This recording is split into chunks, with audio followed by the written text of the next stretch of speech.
और ये तो होना भी था। प्रधानमंत्री मोदी का जो नेतृत्व है ये काबिले तारीफ है, ये डिसिसिव है, और ये साफ दिखाता है कि हम किसी के सामने झुकेंगे नहीं। हमारे खिलाफ हजारों चक्रव्यूह रचे गए। हर बार हम जो है चक्रव्यूह के अंदर घुसते थे, लेकिन निकलना नहीं जानते थे, या निकल नहीं पाते थे, या अपने हथियार डाल देते थे। चाहे वो हमारा 26/11 रहा हो, चाहे उससे पहले भी रहा हो, हमारा एक ही प्लेबुक होता था, कड़ी निंदा, उसके बाद डोजियर बनाएंगे, उसके बाद एक चुटपुट पटाखा फोड़ेंगे और वापस कुछ नहीं करेंगे।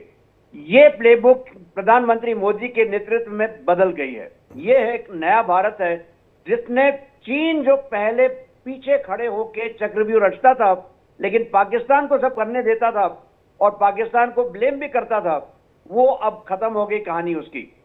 चीन बिल्कुल खुल के सामने है और ये सारी दुनिया ने देखा है। ये मत भूलिएगा, पिछले 15 दिन में, मतलब चक्रव्यूह ऑपरेशन सिंदूर के 15 दिन पहले से चीन ने काफी सारा इक्विपमेंट, काफी सारे वेपन्स, सब कुछ पाकिस्तान को दिए। यहां तक कि उनके MQ-9, MQ-16, उनके जो CM-400 anti air to surface missile थे, जो उनके जो ये थे air to air missile PL-7, PL-15, ये सारे के सारे वहां के पास, चीन से आए पाकिस्तान में। पाकिस्तान में क्षमता नहीं थी इन सबको ऑपरेट करने की, चीनी वहां पे मौजूद थे इसको ऑपरेट करने के लिए। और ये साफ दिखाता है कि चीन का कितना बड़ा हाथ रहा है। चीन ने अपने सैटेलाइट इमेजरी से ISR इंफॉर्मेशन दी पाकिस्तान को। इनके 2 नोड्स हमने मार गिराए थे पहले दिन ही। इसके बाद आप देखिए CPEC में $65 बिलियन चीन ने वहां पे डाल रखे हैं। क्यों? क्योंकि उसको पता है कि पाकिस्तान ही एक ऐसा देश है जो उसकी जो महत्वाकांक्षा है ग्लोबल लीडरशिप की, नंबर 1 स्टेशन, नंबर 1 कंट्री बनने की, ये पूरी करेगा। और इसके लिए चीन अब खुल के सामने आया है। यहां तक कि हमको देखना चाहिए कि इस बार हमने जो है चक्रव्यूह खुद रचा है चीन के खिलाफ, बिल्कुल, और पाकिस्तान के खिलाफ। पाकिस्तान तो अब उस चक्रव्यूह के अंदर पूरी तरह से फंस गया है, चीन फंसता हुआ दिख रहा है। चीन की हालत के ऊपर नजर डालिए। इन्फ्लेशन बहुत ज्यादा, अनएम्प्लॉयमेंट, यूथ अनएम्प्लॉयमेंट 25% से ज्यादा है, जबकि चीन ने एक बहुत बड़ा नाटक किया, अपने स्टूडेंट्स को निकाल दिया यूथ में अनएम्प्लॉयमेंट से। उन्होंने जो भी आदमी को और महिला को 3 घंटे का रोजगार मिलता था एक पूरे हफ्ते में, उसको भी अनएम्प्लॉयड नहीं कहते हैं, फिर भी 25% प्लस है। बिल्कुल, सारे की सारी इंडस्ट्री खत्म है। और यहां तक कि उसका आखिरी तो ये चक्रपाणी जी ना केवल पाकिस्तान से जीत, बल्कि ये चीन से भी हमारी जीत है, और उसके बाद ये रोड शो हो रहा है। अब अगला रिएक्शन माथुर साहब मैं आपका लेना चाहूंगा।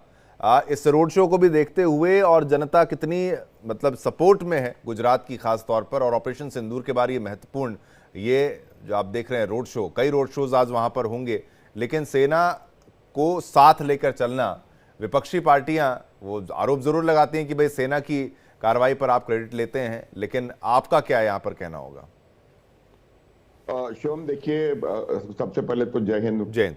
दूसरी बात, मैं आपको एक बात बताता हूं। देखिए, जो विपक्षी पार्टियां कह रही हैं ये उनकी मजबूरी है, क्योंकि कहीं ना कहीं उनको ऐसा लगता है कि उनके हाथ से बाजी निकलती चली जा रही है। मेरा ये मानना है कि अगर आपकी सेना ने कोई बेहतरीन काम करके आपको दिया है, पाकिस्तान को मुंह की खिलाई है, तो उसमें कोई हर्ज नहीं है कि पूरा देश उसको सेलिब्रेट करे।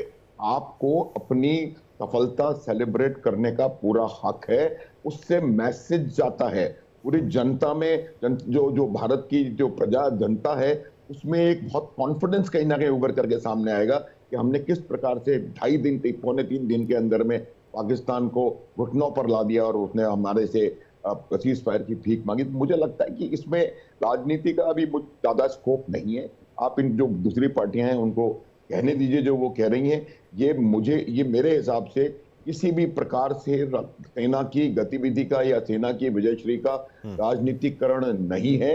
ये हमारी सेना की विजयश्री का सेलिब्रेशन है, जो कि पूरे देश को करना चाहिए। और it would have been good for the Congress and other parties also कि उन्होंने भी इसको ज्वाइन किया होता सेलिब्रेशन को, तो उनके लिए ये कहीं ना कहीं बेहतर सिद्ध होता।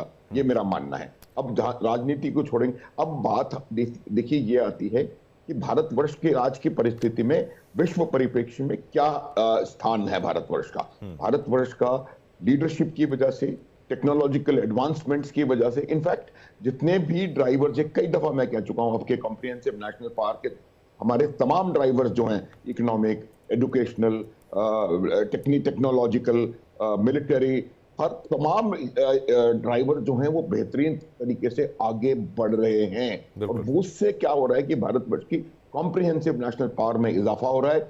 उससे नरेंद्र मोदी विश्व लीडर की तरह से उभर करके सामने आए हैं। और मेरे ख्याल से ये रिपोर्ट भी यही कहती है कि भारत का आज का जो लीडरशिप है वो पूरे विश्व में एक अलग किस्म के लीडर की तरह से उभर करके सामने आया है और वो विश्व में इन्फ्लुएंस बना रहा है, चाहे वो इंडो पैसिफिक का रीजन हो, चाहे वो अफ्रीका, ग्लोबल साउथ की वॉइस की बात हो, अफ्रीका को G20 में पूरे 48 कंट्रीज को G20 में शामिल कराने की बात हो, तो उससे कहीं ना कहीं भारतवर्ष का कद जो है अंतरराष्ट्रीय परिप्रेक्ष्य में बहुत बड़ा है। और उसका श्रेय जो ऑब्वियसली जो लीडरशिप है उसको जाता है। अब एक चीज हमें करने की आवश्यकता है कि ये जो हो रहा है वो ठीक है, आपने पीठ थपथपाते नहीं, लेकिन हमें इस बात का यकीन करना है कि हमारे जितने भी जो भी चीजें हैं, जो रिक्वायरमेंट्स हैं, वो आगे बढ़ती चली जाएं। हम किसी ट्रैप में फंस के शिवम, मैंने 25 दिन पहले आपके चैनल पे ये बात कही थी, किसी ट्रैप में फंस के हम किसी तरीके से ऐसी जगह ना फंसे जिससे कि हमें पीछे मुड़ के देखना पड़े। अभी इसमें आवश्यकता है टेक्नोलॉजिकल एडवांसमेंट्स की, इसमें आवश्यकता है अपने मिलिट्री कैपेबिलिटीज को बढ़ाने की, इसमें आवश्यकता है अपने इकोनॉमिक जो कंडीशंस हैं उसको इंप्रूव करने की। और वो देखिए किस प्रकार से चौथे नंबर पे ऑफिशियली आ गए, पहले आ चुके थे लेकिन ऑफिशियली फॉर्मली डिक्लेयर हो गया कि we are the 4th largest economy in the world. तो और आर्म्ड फोर्सेस ने दिखा दिया है कि कैसे दो न्यूक्लियर पावर्स के खिलाफ, दोनों न्यूक्लियर पावर्स हैं चीन और पाकिस्तान, उन दोनों के खिलाफ पाकिस्तान के अंदर 300 किलोमीटर जाके हम उनके स्ट्रेटेजिक टारगेट्स को, जिसमें कि उनकी बहुत बड़ी चीज जिसको कि वो न्यूक्लियर एसेट कहते हैं वो भी मौजूद है, वहां जाकर के हमने स्ट्राइक किया है और बिना किसी नुकसान के। तो ये एक बहुत बड़ा मैसेज गया है पूरी दुनिया को कि अब भारतवर्ष किसी प्रकार के नॉनसेंस को लेने वाला नहीं है। भारत अपने उन कंडीशंस के ऊपर आगे बढ़ेगा। भारत के रूस और ईरान इन लोगों के साथ रिलेशनशिप यथावत बने हुए हैं।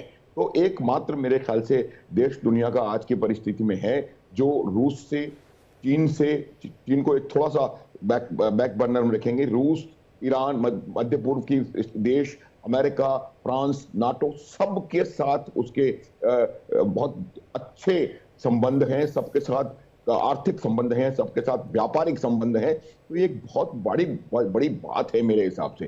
पाकिस्तान के साथ सिर्फ चीन और तुर्की आज की तारीख में है और ये भी हमने यकीन करा है कि इसका परिणाम, देखिए, आपके साथ आने की आवश्यकता नहीं है दुनिया को। अगर वो पाकिस्तान के साथ नहीं है इसका अर्थ वो है कि वो हमारी तरफ, वरना वो पाकिस्तान के साथ होते।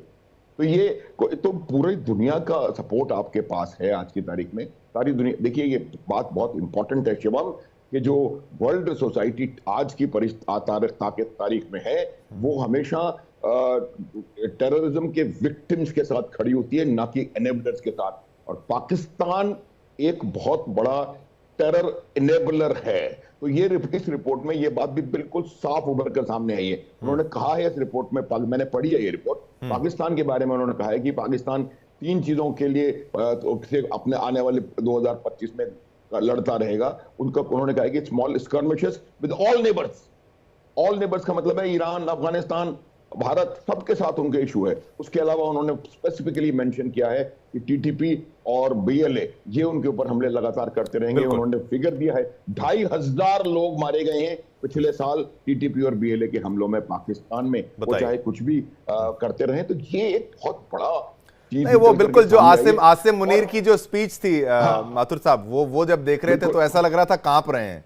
वो भी थोड़ा सा सिर्फ एक लाइन और मैं कहना चाहूंगा कि उससे ये उभर करके सामने आया, ये जो बात उन्होंने कही है टीटीपी के बारे में, बीएलए के बारे में, उससे ये बात साफ हो गई है कि वो इनडायरेक्टली ये कहना चाह रही है वो रिपोर्ट कि पाकिस्तान जो है ठीक। टेरर का परपेट्रेटर है और वो टेरर को बढ़ावा दे रहे हैं पूरी दुनिया में। बिल्कुल बिल्कुल।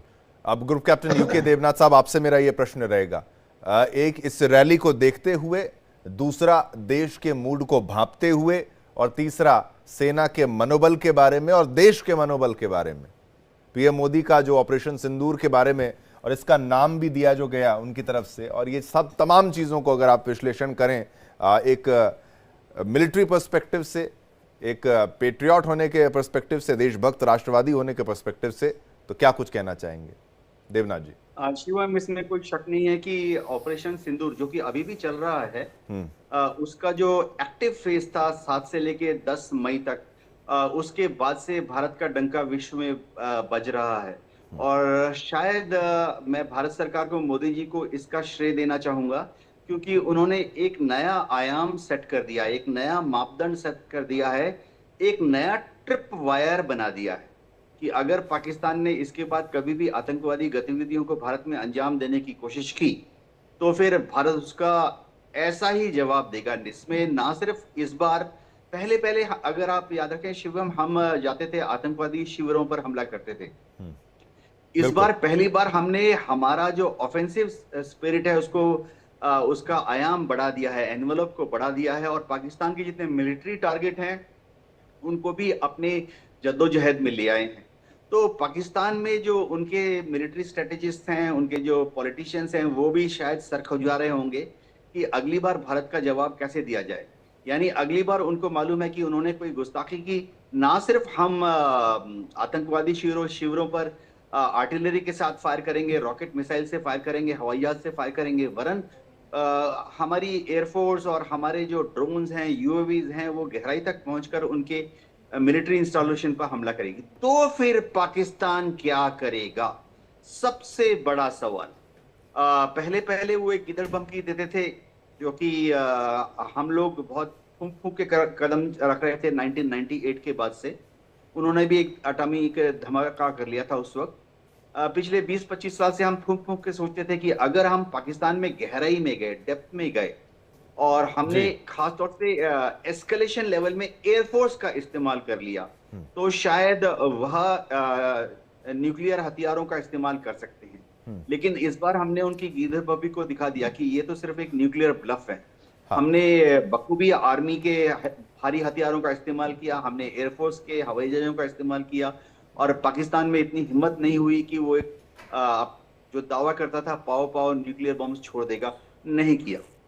लेकिन शिवा, मैं आपको बता देता हूं कि हमें तैयारी करनी पड़ेगी इसी मॉडल पर चीन के खिलाफ। बिल्कुल। देखिए, पाकिस्तान के खिलाफ हमारी जो स्ट्रेटेजी है वो हमेशा ये रहा है कि पाकिस्तान को कैसे सीमित रखा जाए। बिल्कुल, और ये महत्वपूर्ण होगा देवनाथ जी। थोड़ा मैं तस्वीरों को भी दर्शकों को समझाता हुआ चलूं कि पीएम मोदी का ये रोड शो कितना महत्वपूर्ण है।